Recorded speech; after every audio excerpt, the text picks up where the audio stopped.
아무래도 디자인 선진국인 영국에 나가서 우리가 생존할 수 있다면, 그러면 좀 더 고객분들한테 글로벌화된 서비스도 제공해주고, 또 좋은 기회가 생기면 글로벌 고객들도 유치할 수 있는 그런 계기가 되지 않을까라는 생각으로 이렇게 진출을 했던 것 같습니다.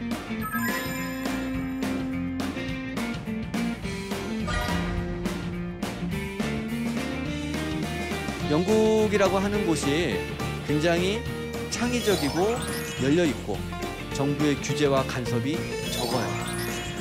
누구든 와서 도전하고 성공할 수 있는 그런 자리가 만들어진 곳이 영국이라고 할 수가 있겠습니다.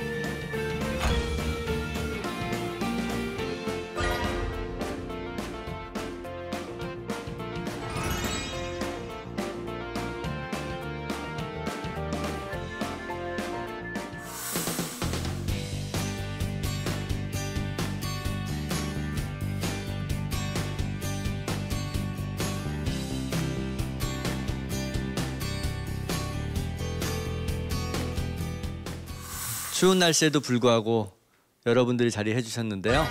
여러분들과 함께 저의 이야기 그리고 우리들의 이야기를 같이 한번 나눠볼까 합니다. 오늘 강연의 주제는 작은 성공을 모아서 큰 꿈을 이루자인데요. 저는 파워포인트 무작정 따라하기라는 책의 저자입니다. 네. 그래도 국내에서 많이 팔렸는데 얼마나 팔았을까요? 물론 제가 판 게 아니죠. 우리 출판사가 파는 거죠. 약 70만 부 정도 판매가 됐었고요. IT 저자 중에서는 상당히 많은 독자분들과 교감할 수 있었던, 소통할 수 있었던 그런 저자라고 생각합니다. 굉장히 운이 좋은 사람이라고 생각을 하고요. 요즘 대한민국을 비롯해서 전 세계 창업 열기가 정말 뜨겁다라고 할 수 있는데요.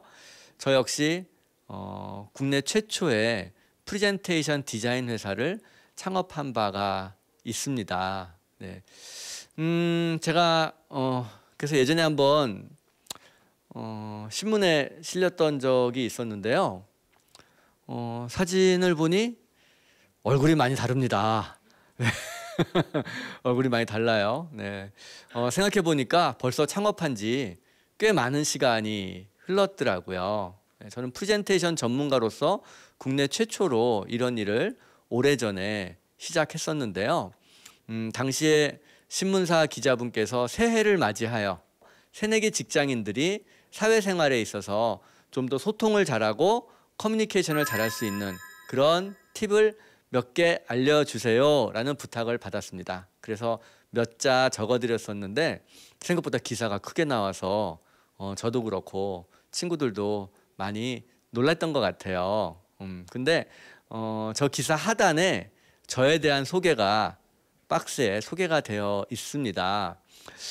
아마 여러분들도 각자 다양한 분야의 백그라운드를 가지고 계시고 또 앞으로의 인생에 대해서 많은 계획과 꿈을 가지고 계실 것 같은데요.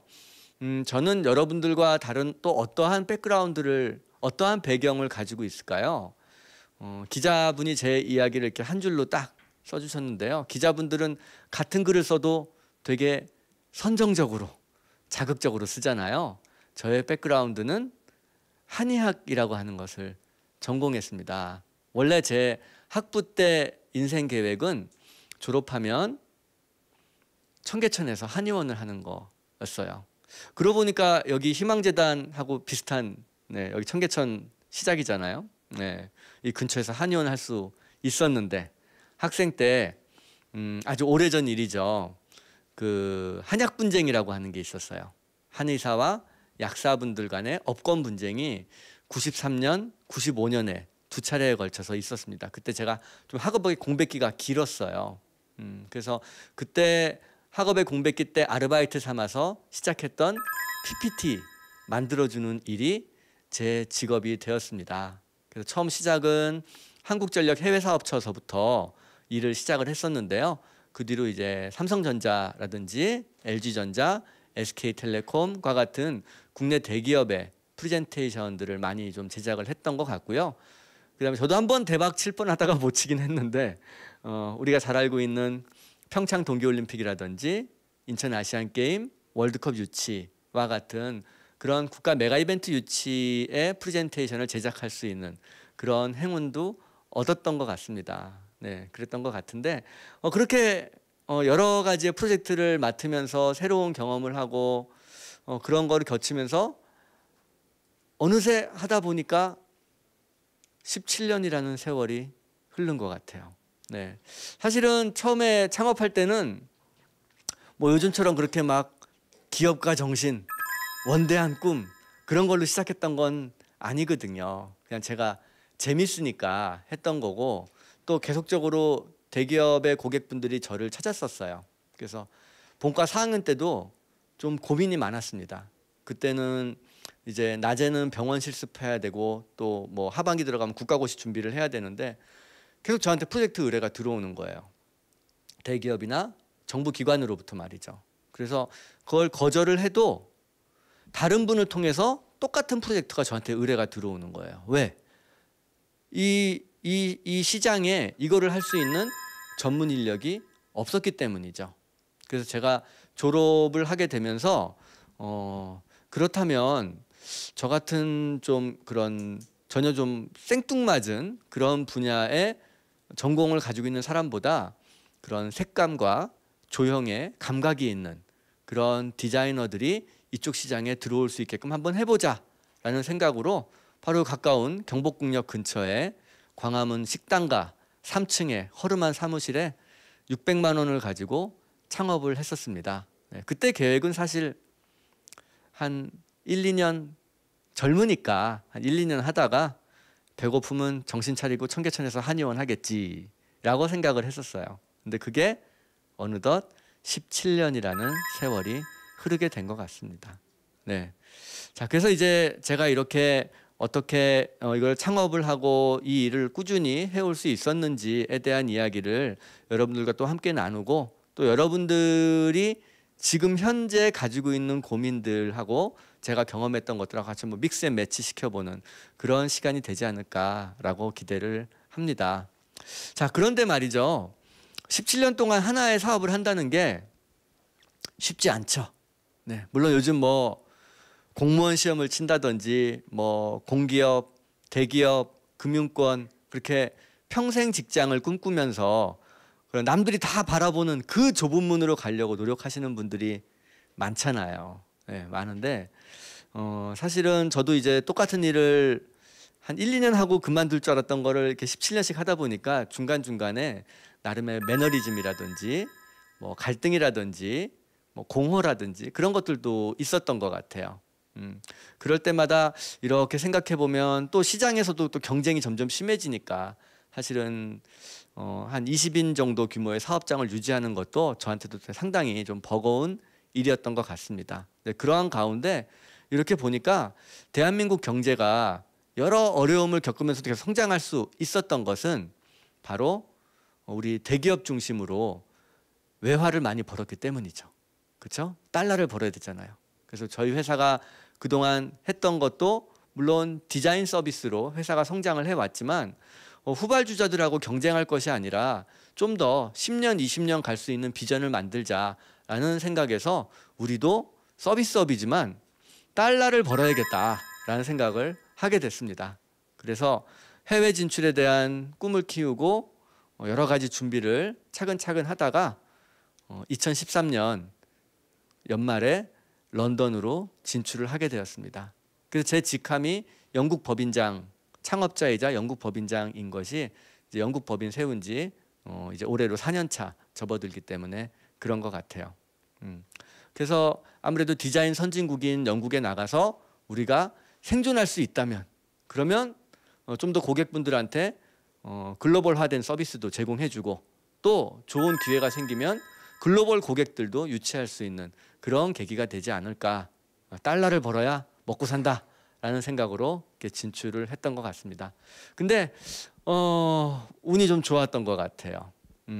마침 요 시점이 영국 런던의 창업 생태계가 한참 성장하는 시기였습니다. 그래서 대한민국 정부도 어떤 그런 창업에 대한 인프라 또 여러 가지 정책 지역들을 적극적으로 펼쳐나감에 있어서 저도 좀 많은 그런 런던의 어떤 창업 생태계를 바라보면서 많은 느낌이 있었고요.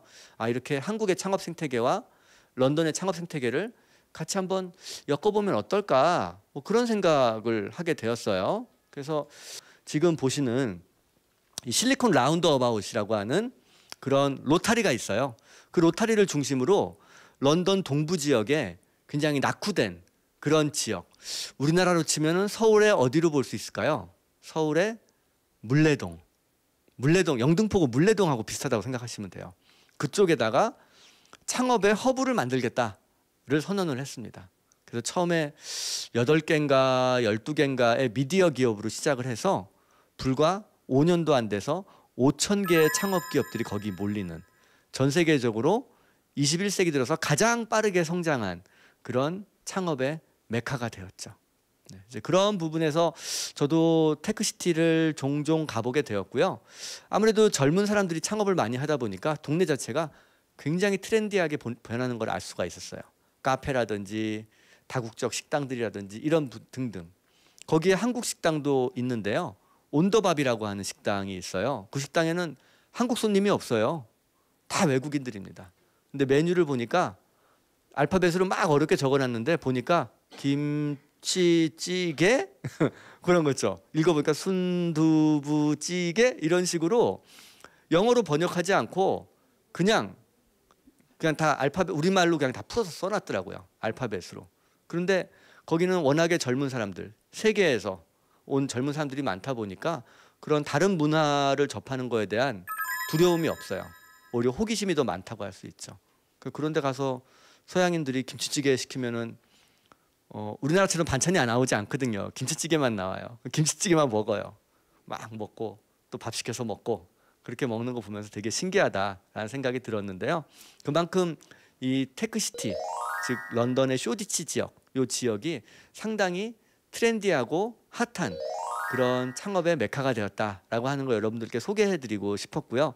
여러분들도 혹시나 런던에 가실 기회가 있다면 남들 다 가는 트라파가 광장이라든지 피카디리 서커스 그런 데만 보지 마시고요.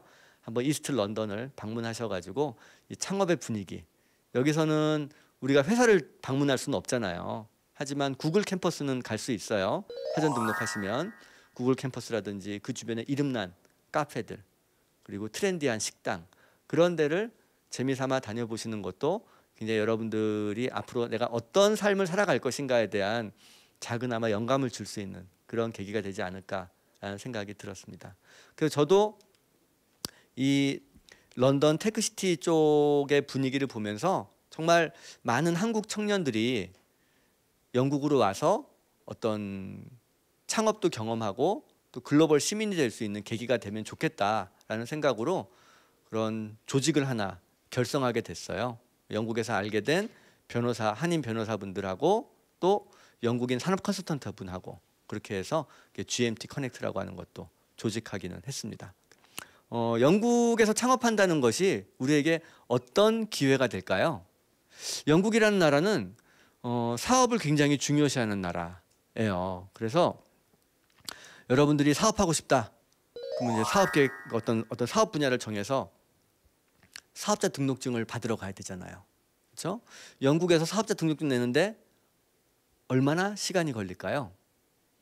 영국에서는 사업자 등록증 받는데 단 2시간밖에 안 걸립니다. 네. 사업할게요. 그럼 무슨 사업? 아, 무슨 사업. 오케이. 자, 사업자 등록증 합니다. 그래서 열심히 돈 벌어서 열심히 일해서 돈 많이 버시고 성공하세요. 이게 영국 정부의 입장이에요. 그 뒤에 어떤 의도가 숨어 있을까요? 돈 많이 벌어서 성공해라. 그 뒤에 돈 많이 벌어서 사업 키워서 채용 많이 시키고, 그렇죠? 채용 많이 시키고 그다음 마지막 세금 내, 이거예요. 기승전 세금입니다. 그래서 도둑질을 제외하고는 그 어떤 사업도 다 할 수 있게끔 허용해 주는 게 영국의 분위기라고 할 수가 있겠고요. 우리나라는 창업 분야를 이렇게 보게 되면 좀 테크 스타트업을 많이 우대하죠.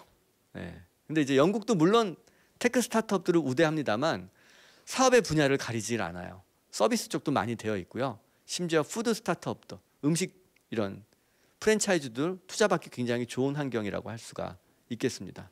그래서 우리나라 배달의 민족에 비견되는 저스트 이잇이라든지 아니면 주차장 찾아주는 저스트 팍 뭐 이런 데들도 고객의 니즈에 접근하는 거잖아요. 고객 가치에 접근하는 그런 서비스들을 내서 크라우드 펀딩 시스템을 통해서 본인들이 목표했던 금액의 몇 배의 펀딩을 일으키는 그런 성공을 거둔 바가 있습니다. 네. 그래서 영국이라고 하는 곳이 굉장히 창의적이고 열려 있고 정부의 규제와 간섭이 적어요. 예. 누구든 와서 도전하고 성공할 수 있는 그런 자리가 만들어진 곳이 영국이라고 할 수가 있겠습니다. 그래서 한번 우리가 영국으로의 진출을 꿈꿔보면 어떨까라는 생각을 제가 여러분들께 드리는 건데요. 그래서 왜 영국이냐? 왜 영국이냐 이거죠. 왜? 그 조그마한 섬나라 미국이나 중국이나 얼마나 커요. 대륙도 크고 사람들도 많고 시장도 크잖아요. 근데 우리는 왜 오늘 강사 이승일은 자꾸 영국을 이야기하느냐. 저도 모르고 갔어요. 모르고 갔는데 가보니까 크더라 이거죠. 그래서 우리가 영국, 런던 하면 그냥 관광의 개념으로 많이 생각을 하실 거고 아마도 관광으로 또 가실 기회도 있을 거예요. 하지만 여러분들이 가셔서 이렇게 보면서 트라파가 광장 앞에서 이렇게 보세요. 보시면 그 주변에 이렇게 막 대사관들이 많아요. 캐나다 하우스, 말레이시아 하우스 뭐 이렇게 많거든요. 뉴질랜드 하우스 이렇게 많아요. 그거 다 영연방 국가들입니다. 그래서 실제로 트라파가 광장에 보는 그 수많은 외교 대사관들은 사실은 독립된 국가라고 이야기하기 조금 어렵고 하나의 대영 제국을 상징하는 그런 곳이다라고 이해하시면 될 것 같아요. 네. 그래서 영국에 대한 인식 한번 바꿔드리고 싶었고 우리가 창업으로서 한번 도전해보자 하는 말씀 드리고 싶었습니다. 자, 그러면 다시 제 이야기로 돌아와서요. 제가 이렇게 그동안 성공적인 프로젝트를 한 2,000개 정도 17년 동안 해왔고요. 또 그 안에 뭐 평창 동계올림픽이라든지 뭐 인천 아시안 게임, 뭐 대기업의 각종 프레젠테이션 성공적인 게 많이 있었는데 제가 기자분들을 만나다 보면 꼭 듣게 되는 질문이 하나 있어요. 뭐냐면 한의사가 한의원을 하지 않고 이런 디자인 서비스를 한다는 게 좀 의외잖아요. 그러니까 사람들이 갖게 되는 생각은 한의원 하는 것보다 프레젠테이션 하시는 게 더 돈벌이가 좋으신가 봐요 라는 질문을 많이 받습니다. 네. 블루오션 전략이라고 많이 들어보셨죠? 블루오션. 사람들은 제가 국내 최초의 프레젠테이션 사업을 한 것이 마치 블루오션을 보고 선택했다라고 생각을 하세요. 하지만 제가 선택한 거는 결코 블루오션이 아닙니다. 하고 보니까 듣기 좋게 부르는 말이 블루오션이죠. 사실 남들이 하지 않는 새로운 서비스를 시작한다는 거. 성공 가능성 얼마나 봐야 될까요? 얼마나 오랫동안 지속 성장, 지속 가능할까요? 사실은 거의 검증되지 않고 성공 가능성 0.01%에 도전한다라고 말씀을 드릴 수가 있겠습니다. 저는 이 사업을 성공하려고 시작한 게 아니에요. 무엇 때문에 시작했을까요? 왜 졸업하고 청계천에서 한의원을 하지 않고 이 프레젠테이션 디자인 사업을 하게 되었을까요? 그것은 바로 저한테 계속적으로 프로젝트를 의뢰하는 그런 고객들이 있었기 때문이죠. 그것을 바로 우리는 콜링이라고 합니다. 콜링. 여러분들은 어떤 직업을 꿈꾸세요? 어떤 직장, 어떤 회사를 창업하고 싶으세요? 아마 각자 다양한 분야를 생각하실 것 같아요. 근데 여러분들이 그런 자신의 직업을 선택하는 기준은 무엇입니까? 안정된 미래? 좀 더 윤택한 삶? 그런 게 아마 우리의 선택의 가장 중요한 기준 중에 하나가 아닐까라는 생각이 드는데요. 그러한 직업을 영단어로 한번 바꿔서 표현해 본다면 어떤 표현들이 있을까요? 직업, job, 그렇죠? 또 어떤 게 있을까요?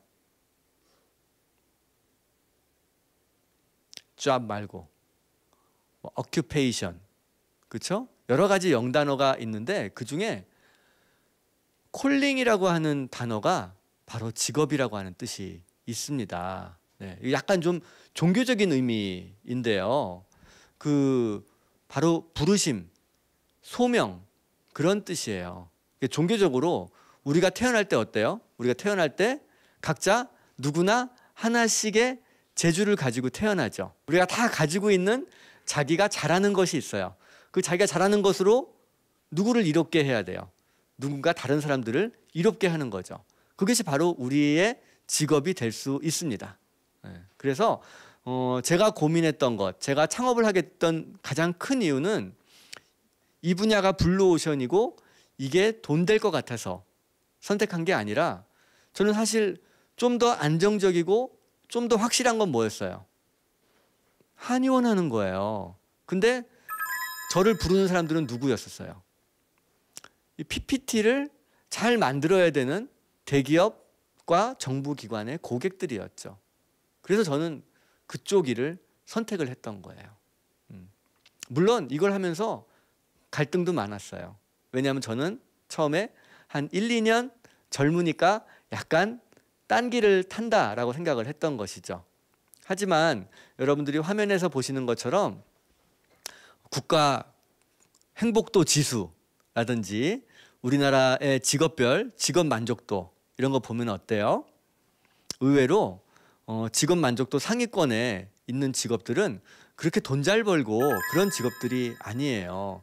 우리가 알고 있는 뭐 의사, 뭐 저도 역시 의료인이니까 이런 직업들의 만족도는 어때요? 뒤에서 뭐 첫 번째, 두 번째를 다투죠. 정작 삶 자체는 경제적으로 안정적일지언정 그렇게 우리한테 만족감을 주지 못한다는 거예요. 바로 그래요. 제가 하는 일이 이렇게 17년 동안 이어질 수 있는 것 역시 매번 하나하나의 프로젝트가 저한테 새로운 도전이 되고 새로운 성취가 되기 때문에 그랬던 것 같습니다. 자, 그래서 이렇게 어떤 꿈꾸고 어떤 분야를 새롭게 만들어 간다는 거는요, 결코 혼자만 할 수 있는 것이 아니겠죠. 그렇죠? 혼자만 할 수는 없습니다. 제가 창업했던 목적이 무엇일까요? 제가 가지고 있는 소명, 그것은 바로 프레젠테이션 전문가 서비스를 보다 많은 고객들이 이용할 수 있게끔 하는 거예요. 그 소명은 저로부터만 이루어지면 안 되겠죠. 어때요? 이 분야에 선수들이 많아져야 될 거예요. 그래서 저는 사실은 저뿐만이 아니라 경쟁사들이 많이 생기기를 원했고 저희 회사에 같이 일하던 디자이너들한테도 빨리 나를 은퇴시켜라. 나는 청계천으로 갈 거다. 그 얘기를 창업 초기에는 많이 했었어요. 그래서 지금은 저희 업계가 블루오션이 아니라 뭐가 됐을까요? 레드오션이 됐죠. 이 분야에 활동하는 디자인, 시각 디자인 전공자들도 뭐 좋게 1000명 넘어서 한 2000명은 바라볼 것 같고요. 경쟁 업체들도 이제 뭐 한 300개, 400개, 500개 막 늘어나고 있어요. 왜? 진입 장벽이 낮아요. 혼자서도 창업할 수 있어요. 그렇기 때문에 이제 에이전시들이나 프리랜서들이 다양한 그레이드로 있고 각자의 고객들이 각자의 예산에 맞게끔 적절한 업체를 선정해서 서비스를 받을 수 있게 된 것이죠. 그렇기 때문에 저는 저희 회사가 먹고 살기 힘들어지고 경쟁이 심해지고 하는 거에 대해서 한편으로는 걱정되고 힘들고 준비하지만 한편으로는 어떨까요? 한편으로는 좋아요. 제가 생각한 것이 틀리지 않았다. 그리고 고객 가치를 이룰 수 있게 되었다라고 한 부분이 너무나 자랑스럽기 때문인 거죠. 그래서 경쟁사들끼리 임에도 불구하고 2009년에 같이 어떤 소기업으로서 창업기업으로서의 고민을 나누고 같이 공동 성장을 모색해보자라고 하는 차원에서 또 대한 프레젠테이션 협회라고 하는 것을 발족하게도 되었습니다. 이게 우리가 가는 길은 결코 혼자 끝까지 갈 수 없는 것 같아요. 그 안에는 동업자도 있고 파트너도 있고 가족도 있고 또 누구도 있어야 돼요. 경쟁자도 있어야 되는 거죠.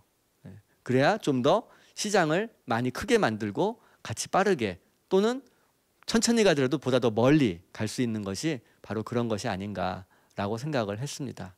그래서 좀 더 그렇게 우리가 가지고 있는 가치를 확산하고 함께 갈 수 있는 그런 부분들 만드는 것이 또 창업가로서 필요한 또는 창업이 아니라 취업을 하더라도 그렇게 경쟁업체들하고 꾸준히 커뮤니케이션하고 같이 선의의 경쟁을 할 수 있는 그런 토양을 만들어가는 것 역시 필요하지 않을까라고 여러분들께 말씀을 드리고 싶어요. 자, 그렇다면 앞서서 살짝 말씀드렸던 저의 매너리즘 또는 대내외적인 위기에 어떻게 대응했는가에 대해서 같이 한번 말씀을 나눠보도록 하겠습니다. 위기를 넘어 비전의 크기를 경쟁한다 입니다. 아무래도 제가 경영학을 전공했던 것도 아니고 뭐 군대를 장교로 갔다 왔다거나 뭐 학교 때 ROTC를 갔다 온 것도 아니라서 저는 굉장히 리더십이 부족한 사람이었어요. 그런 제가 초기에 창업을 해서 활동을 하다 보니까 17년 동안 여러 위기가 생기더라고요. 네. 가장 첫 번째 부딪혔던 위기는 바로 리더십이었던 것 같습니다. 2000년에 창업했는데요. 2003년에 회식을 하고 나서 다음날 아침에 출근해 봤더니 직원들이 한 명도 출근을 안 했어요. 왜냐하면 그 친구들끼리 3차를 가가지고 이런저런 얘기하다가 아마 회사에 대한 좀 불평 불만이 나왔나 봐요. 그래서 팀장급인 친구가 그러면 우리 내일 출근하지 말자라고 선동을 해서 다 같이 안 나오게 된 거죠. 네. 뭐 구구절절한 이야기를 이 자리에서 드릴 수는 없지만 뭐 그게 누구의 탓을 떠나서 결국은 사장의 리더십이 부족했기 때문이 아닌가라는 생각이 들어요. 그리고 내가 한의원이라고 하는 전문직 사업장을 경영하는 것과 이렇게 누구나 창업할 수 있는 환경에 그런 서비스업을 하는 것과 이런 차이가 있구나라는 것을 알게 됐고요. 내가 직원들과 호흡한다는 것은 어떤 의미인가에 대해서 다시 한번 생각을 해보게 되었습니다. 그래서 제가 봤던 거는 한의원 원장과 이런 조그만 디자인 에이전시 사장과 무엇이 다를까? 직원들과 비전의 크기를 경쟁할 수 있고 없고의 차이라고 생각을 했어요. 비전. 제가 만약 지금 한의원을 하고 있다. 여러분들이 저희 한의원의 스태프들이에요. 그러면 제가 여러분들한테 그런 얘기 할 수 있을까요? 김 간호사 열심히 일해가지고 많이 배우고 성장해서 나중에 한의원 해 라고 얘기할 수 없죠. 네. 그러니까 한의원에 와서 열심히 일해도 한의원 원장이 될 수 없어요. 여러분들이 로펌에 입사해가지고 평사원으로 입사해서 열심히 일한다고 해서 로펌 대표가 될 수 없어요. 그렇죠? 반면에 제가 창업한 파워PT라고 하는 프레젠테이션 전문 회사는 어떤가요? 직원들이 독립을 해서 창업을 할 수가 있죠. 그러면 그 직원들이 못 나가게 막는 게 제일이냐? 전 그렇지 않다고 생각을 했어요. 직원들한테 저와의 만남을 통해서 세 가지의 비전을 가질 수 있다라고 얘기를 합니다. 어떤 비전이 있을까요? 첫 번째로는 조직 내에서의 비전이죠. 회사 내에서 계속적으로 근속하고 자기 혁신하고 성장하면서 어디까지 갈 수 있을까요? 대표이사까지 갈 수 있겠죠. 제가 지금 영국 법인장으로 활동하잖아요. 그럼 한국엔 대표가 있어야 되잖아요. 그렇죠? 그래서 여기 보시는 저희 회사 멤버들 중에 한 명이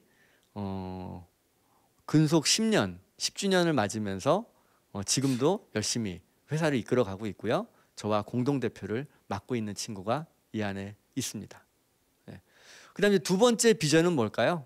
두 번째 비전은 우리 회사보다 더 좋은 회사로 취업하는 거예요. 그다음 세 번째 비전은 뭘까요? 세 번째 비전은 독립하는 거죠. 우리 회사와 같은 프레젠테이션 전문 회사에서 저희와 경쟁하는 거예요. 세 가지 길이 있습니다. 그러면 제가 경영자로서 직원들이 우리 회사 안에서 오랫동안 근속하고 성장할 수 있게 하려면 어떻게 해야 될까요? 이 친구들이 더 좋은 직장을 간다거나 또는 독립하는 것 대비 저희 회사에 있는 거에 대한 비전이 더 커야 될 거 아니에요. 그렇죠? 그래서 제가 비전의 크기를 경쟁한다라는 표현을 쓰는 거죠. 그래서 저는 직원들이 나가는 거를 두려워하기보다는 직원들과 비전의 크기를 경쟁하는 거를 즐기는 편이에요. 그래서 저희 회사를 나간 직원들이 창업해서 활동할 수 있는 거를 서포트 해주고요.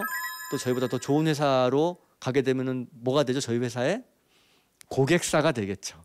네. 또 그렇게 커뮤니케이션이 되고 끊임없이 직원들과 가졌던 저의 시간들이 앞으로도 10년, 20년 지속될 수 있게끔 그렇게 가고 있고 그것이 저의 어떤 즐거움이라고 말씀드릴 수가 있겠습니다. 그래서 불과 연매출 10억밖에 안 되는 정말 작은 소기업이지만 저와 그동안 많이 호흡했던 우리 직원들이 나가게 된 그런 것들을 보게 되면은요, 창업한 친구들도 있고요.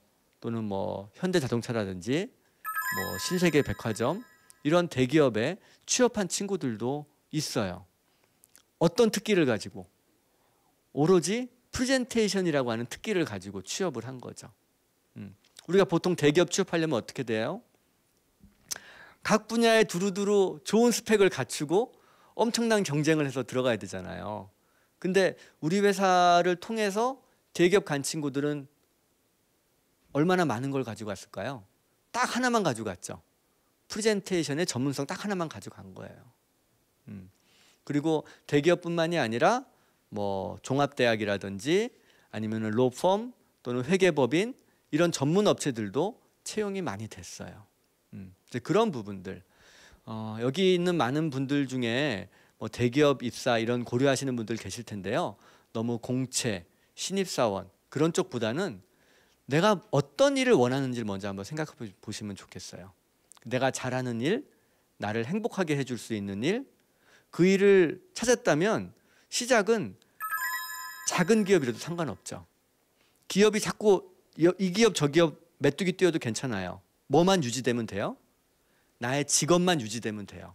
내 커리어 패스만 좋으면 나중에 좋은 직장으로 우리가 꿈꿨던 직장으로 갈 수 있는 우리가 꿈꿨던 직장으로 스카웃돼서 갈 수 있는 그런 기회가 반드시 올 겁니다. 그래서 너무 남들이 다 바라보는 좁은 문을 보기보다는 먼저 누구를 봐야 될까요? 우리 자신을 봐야겠죠. 그래서 우리가 정말 우리가 원하는 것이 무엇이고 우리의 소명이 무엇인지 우리가 추구해야 되는 고객 가치가 무엇인지를 명확하게 인지하고 나의 직업을 선택할 수 있다면 하루하루 행복을 느끼면서 우리가 인생을 살아갈 수 있지 않을까라는 생각을 합니다. 네. 그래서 사실은 다시 영국의 이야기로 돌아와서 보면은요, 연말연시를 맞아서 사실은 영국에서는 이런 Do They Know It's Christmas라고 하는 그런 캠페인송이 많이 들려요. 이게 84년에 에티오피아 난민들 기아 막 너무 농사가 안 되고 막 사람들 많이 굶어 죽었어요. 어른이고 애고 할 것 없이. 그래서 그때 밥 겔도프라고 하는 록 가수가 당대 최고의 그런 영국 가수들을 다 모아가지고 자선 캠페인을 하기 위해서 만들었던 노래가 바로 Do They Know It's Christmas입니다. 근데 이렇게 어떤 노래를 만든 목적이 뚜렷하고 사업이 뚜렷하니까 이것이 10년, 20년, 30년 계속 가는 거예요. 그래서 20주년 맞았을 때 또 세대가 많이 바뀌었잖아요. 그래서 20주년 당대 최고의 가수들을 모아서 한번 리메이크 했고요. 또 3년 전에도 30주년을 맞으면서 또 리메이크를 했었어요. 그렇게 제가 영국을 보면서 느끼는 건 뭐냐 하면 물론 큰 돈 버는 사람들도 많지만 걔네들은 되게 끝전 떼먹는 사업 좋아하고요.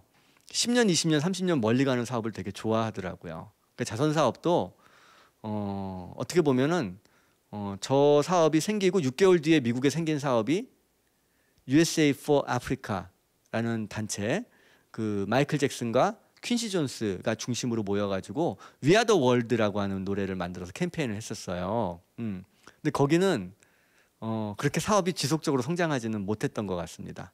물론 25주년 때 IT 대지진이 발생하면서 거기를 돕기 위한 그런 또 구호 기금도 마련하고 했는데요.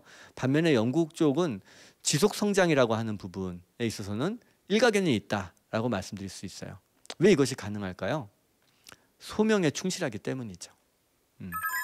그래서 여러분들과 함께 우리가 그냥 단기적인 삶을 살아가는 것이 아니라 멀리 보고 오늘을 살자. 이런 말씀을 드리면서 Do They Know It's Christmas 한번 같이 들으면서 오늘 강의를 마칠까 합니다. 긴 시간 제 이야기 많이 좀 공감하셨기를 희망하면서 강의를 마치겠습니다. 감사합니다.